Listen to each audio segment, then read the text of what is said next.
పెట్టి కుట్రలు జరుగుతున్నాయి. తాజాగా ఏదైతే ఉత్తరప్రదేశ్లో జరిగినటువంటి ప్రయాగ్రాజ్ ప్రాంతంలో జరిగినటువంటి కుట్ర ఒకటి నిన్ననే మనం మాట్లాడుకున్నాం. అంటే ఈ మధ్యన తరచూ రైళ్లని టార్గెట్ చేయడం, అంటే రైళ్లకి పట్టాలని తప్పించేటటువంటి కుట్రలు జరుగుతున్నాయి. అందులో తాజాగా ఒక కుట్రని ఉత్తరప్రదేశ్లో పోలీసులు ఛేదించారు. ప్రయాగ్రాజ్ నుంచి భివానీకి వెళ్తున్న కాళింది ఎక్స్ప్రెస్కి ఉత్తరప్రదేశ్లోని కాన్పూర్లో పెను ప్రమాదం తప్పింది.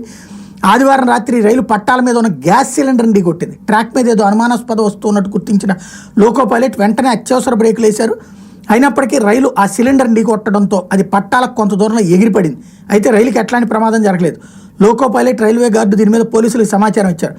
పట్టాల సమీపంలో ధ్వంసమైన సిలిండర్తో పాటు ఒక పెట్రోల్ బాటిల్, అగ్గిపెట్టె, 4 గ్రాముల పేలుడు పదార్థాన్ని కూడా అధికారులు స్వాధీనం చేసుకున్నారు. దీంతో రైలుకు ప్రమాదం తలపెట్టేందుకు జరిగిన కుట్రగా భావిస్తున్నారు. 5 దర్యాప్తు బృందాలను ఏర్పాటు చేశామని, ఇప్పటి వరకు 6 అనుమానితులను అదుపులో తీసుకున్నామని పోలీసులు చెప్తున్నారు.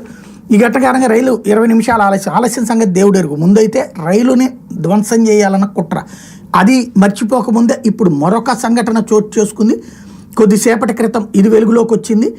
రాజస్థాన్లో అజ్మీర్లో భారీ రైలు ప్రమాదానికి కుట్ర జరిగింది. ట్రాక్ మీద సిమెంట్ దిమ్మని పెట్టారు దుండగులు. వేగంగా వచ్చి సిమెంట్ దిమ్మని ఢీకొట్టింది రైలు. అయితే రైలు ఇంజిన్తో పాటు కొంత భాగం దెబ్బతింది కూడా. ఆర్పీఎఫ్ అధికారులకు సమాచారం ఇచ్చిన లోకో పైలట్, దాంతో కుట్రలో ఒకరికంటే ఎక్కువ మంది ప్రమేయం ఉందని అంచనా వేస్తున్నారు. 2 రోజుల క్రితం కాన్పూర్తో పోల్చుకుంటే ఇది క్రమంగా రైళ్లని దెబ్బతీయాలి అన్న కుట్రలు అయితే శరవేగంగా జరుగుతున్నాయి. కాల్చి అవతల పడేస్తే తప్పించి ఇట్లాంటి లంబడి కొడుకులకి పరిష్కారం ఉండదు.